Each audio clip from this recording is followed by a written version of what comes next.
Hi, welcome to Cookie Place. How can I help you today? I would like the Crumbly Cookle Dew, the Galaxy Delight, Cookies and Cream Pie, and the Book of Mormon, please. The Book of Mormon?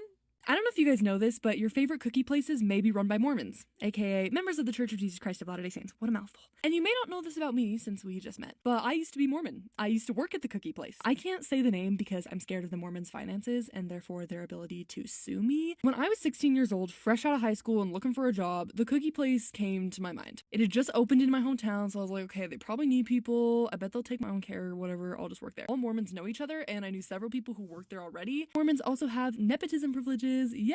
What should I put on my resume? Well, of course you should put your achievements. Oh, like graduating?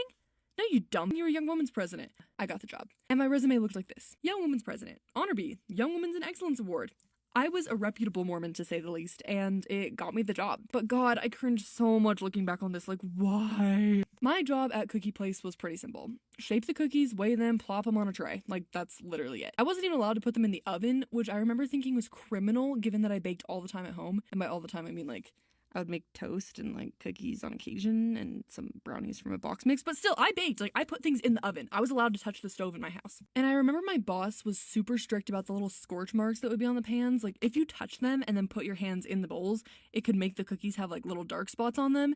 And Lord have mercy if the cookies did not look Christ-like, okay? There was this dumb named Finch and he only listened to freaking country music for the entire freaking shift. I lived in the yeehaw Midwest, so this isn't surprising to anybody, but still imagine trying to make freaking cookies or take orders and all you can hear is nothing better than a girl riding shotgun, except my actual shotgun. Also just annoyed at me. Like he told me so many times about how smart he was and how he was making so much money as a manager, and when I was making literally like $7 a freaking hour. I was looking through my old text messages to see if I could find any specific stories of this guy, and apparently I asked my friend if he liked anyone.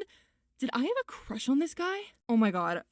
I'm telling my therapist about this, like, this cannot be real. Oh my God, my friend was like, he's on the varsity golf team and plays violin, which, by the way, so Mormon core. He seems really nice. He brought me a chair and talked to me the whole time. What the Also, damn, 16-year-old Anna really thought that meant he was in love with me when he was just being a human. Oh my gosh, I'm so embarrassed. Feel free to leave and strike the chair on your way out.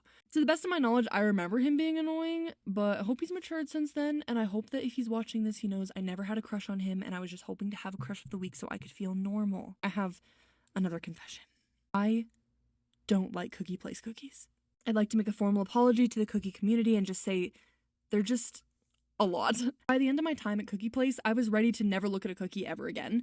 I forgot to mention, we get a free cookie with every shift. I would be starving by the end of mine. Even the pieces of sugar glued together with the power of Joseph Smith would start to look good. Not to mention, if you had the closing shift, there would be tons of cookies that we would just throw out. It was literally a crime. I would try so hard to get rid of all the cookies so that none of them could go to waste. People would come in like right before we closed, and I would just be like, hey, so what would you say if I gave you even more cookies? I remember this one girl I worked with going into the back room and I was like, these cookies are free, they're gonna throw them away, take them, please, I'm begging you.